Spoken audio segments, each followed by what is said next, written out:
Big shout out to man like Banky W and Adesua, man. Always giving us, vibes. Yeah, so couple goals. Making videos together and stuff. And Banky W is one of the smartest music producers or executives in the country. Should I tell you why? This guy doesn't pay any video director. He actually went to school to learn how to make videos. So he shoots his own videos. He has his own production company. Do you understand? So he doesn't pay anywhere to shoot video. He's a music producer. He makes his own beats. He doesn't pay anybody for it. Yeah, they collect money. They chow. They can do 5M, 2M, 3, depending. And if you're not sure outside, so that's really smart. I didn't even know that. Yeah. So I think sometimes when it comes to relationships and stuff, the people that do all these cute nonsense on social media usually irritates me. To be honest, I'm always skeptical that I hope people are not sure beating each other in the house because it be them ones or somebody that there's always an overcompensation, but.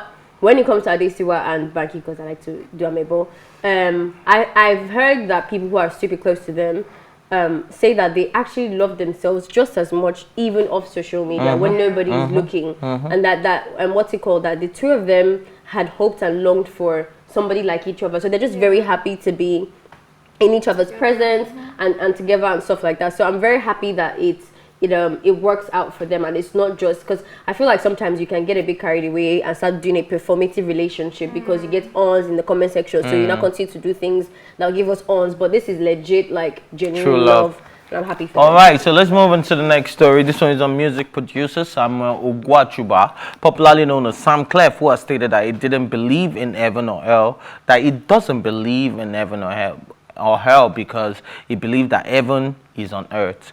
According to Samklef, humans are gods and therefore bear the same characteristics as God. Sharing a picture of himself, he tweeted, "I don't believe in heaven, I don't believe in hell, but I believe in heaven on earth. If God is the same yesterday, today and forever, so are ye.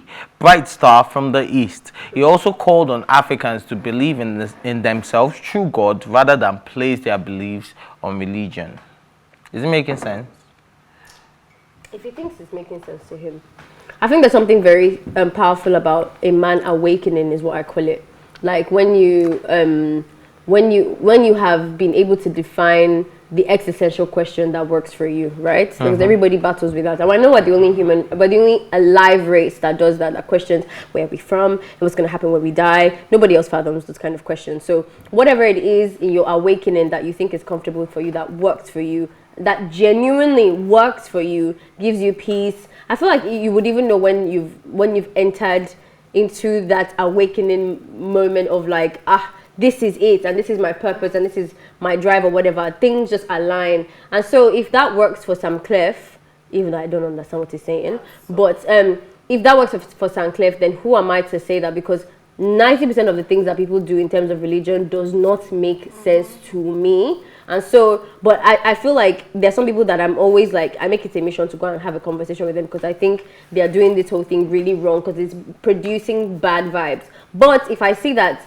whatever it is you've chosen, Islam, African anthropology, Christianity, whatever it is, and you're actually, whatever it is, and you're, it's making you a better person, you're loving harder, you're being, your energy that you're exuding is good, then I'm okay with it.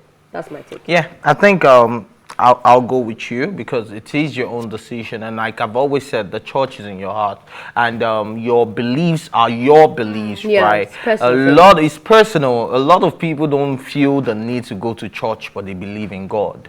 Do you understand? They believe there's heaven, they believe there's hell, but they just believe that the church is in my heart. They rather stay at home and pray and read their Bible and have their own personal understanding of the scripture than going for a pastor to go and tell them their own, interpretation of what they have read and they have interpreted differently. I think it causes a lot of confusion, in my opinion. So I think Samklef, to each man his own. Do you understand? And I just think that, man, he doesn't believe, I'm gonna leave it all. And a lot of Africans actually do also place their spirituality based on religion and not based on their own personal relationship with God. When I saw the story, I saw the comment section and people were like, why are you saying that? Why are you saying heaven and hell is not real? In my mind, I'm like, but he didn't say do not believe in heaven or hell. He didn't give you an instruction. He's saying his own point of view. He did not say everybody should not believe in heaven or no. He's saying I do not believe in it, and I like that for him. I like that he did not impose it on anybody, and he did not instruct us to do anything, because everybody is open to feel what they want to feel and believe in what they want to believe. I like what he said about connecting. He implied something, connecting with God on your own, not through some what's it called, not through some religious leader or something. Because in Africa, I think we are very delusional when it comes to that, and we don't have sense. Like when it comes to religious leaders, to be very honest though, you see some people doing some ridiculous things, and I'm like, don't you have eyes, and didn't you go to school to read? Like there's a Bible though, or a Quran or something. Like you just put your religious leaders on top. See, some people are telling you, giving you advice now that you should go and be friends with your ex. If that one reads the Bible and interprets for you, we not be scared. we not be very scared. But I think away from the positive thoughts about I like that we've all been able to differentiate that. Yeah, beliefs are personal. But if I want to dissect what he said, I think the big rubbish in his write-up to me is the part where he said that heaven is on earth and that heaven doesn't exist because it's earth, but then hell does exist, because I think that you can have hell on earth. Exactly. I think that they're not. You cannot. I feel like heaven and hell are supposed to be opposites, right? One is the good stuff and one is the bad stuff. And a lot of people experience bad on earth. Like people have terrible lives. Like some people are born into pain and die in that, and never have good joy and stuff like that. So maybe you might want to work on that aspect of your thoughts. Anyways, because we're running out of time, let's move on to the next story. Nigerian singer Seun Kuti has encouraged parents to stop trying to make their children be like them.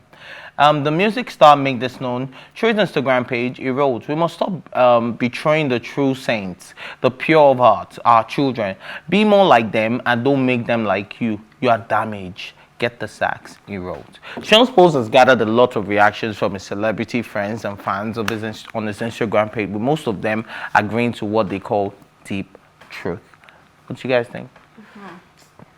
I mean, like, I'm giving you a dick with this story too. The end clause was a bit deep. Like, I mean, I get that the thought of you trying to make your children like you is actually damaged. The thought, not you. You might, like, I mean, you're not damaged because... Not all of us are damaged. As in all of us, some people are really good people with good professions and stuff. If you are actually damaged, I feel like this is one of those things that sound nice but are very unrealistic, because I cannot be anything else but myself, and I'm going to raise my child. So there is no other thing I can be. I cannot be a French chef. Do you understand what I'm saying? Like, except what you want to say is that damaged people shouldn't have kids. Maybe that's a better way to say it. But as long as I have children, I am going to give what I have.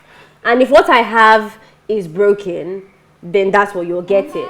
Unfortunately, which is why I'm always preaching for things like, do you understand what I'm saying? Like, be prepared to be a mother, be a father, because there's a lot of responsibility. So try and heal and do all that stuff. But this comment, it does not also make any sense, because I cannot give something that I don't have. Like, let's say if broken in your own words could be anger, for example. Like, I struggle with anger or something.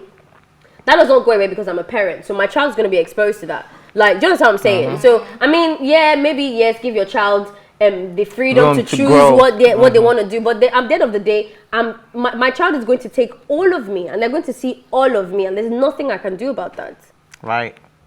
All right, so final take. I mean, I think that I get what he's saying about saying that a parent should not impose like their lives on the children, because a lot of African parents do that. Oh, yes. They want to live through their children. Exactly. And I think we should stop that. Like, you should let your child choose, particularly for like education. When you come to courses and you're like, you ask the person, why are you doing this course? My mom just said I should do it though. My dad said I should do it. And I'm like, that doesn't make any sense. We should actually stop that. Because, okay, but can I for that one, do you think that also, because I know that there are some courses, like if I was living in Nigeria, my child said he wanted to study agriculture, botanics or something, like wants to study plants, I'm going to try and like advise. You probably never get a job. Yes, you know, That's like different. If some parents don't even allow you to even have a say. From Right. SS3, they already tell you you're studying medicine and there's nothing you oh can yeah, say all the about families it. that everybody they met is a doctor. Everybody, so then you they have a two family must be doctor, hospital. You yeah. must be that now. Anyways, my guys, parents, I'm sure you guys are watching. For those of you watching, please Did do you give not us your leave. opinion about this story? What? My opinion? Why do you just hide like that? I did. Why are you broken? Do you feel like you cannot I say? did, now. I told you now. I told Kini, you my what did you say? opinion now. I told you guys that, man, people should allow their children to I just speak up, I grow. cannot hear what you're saying.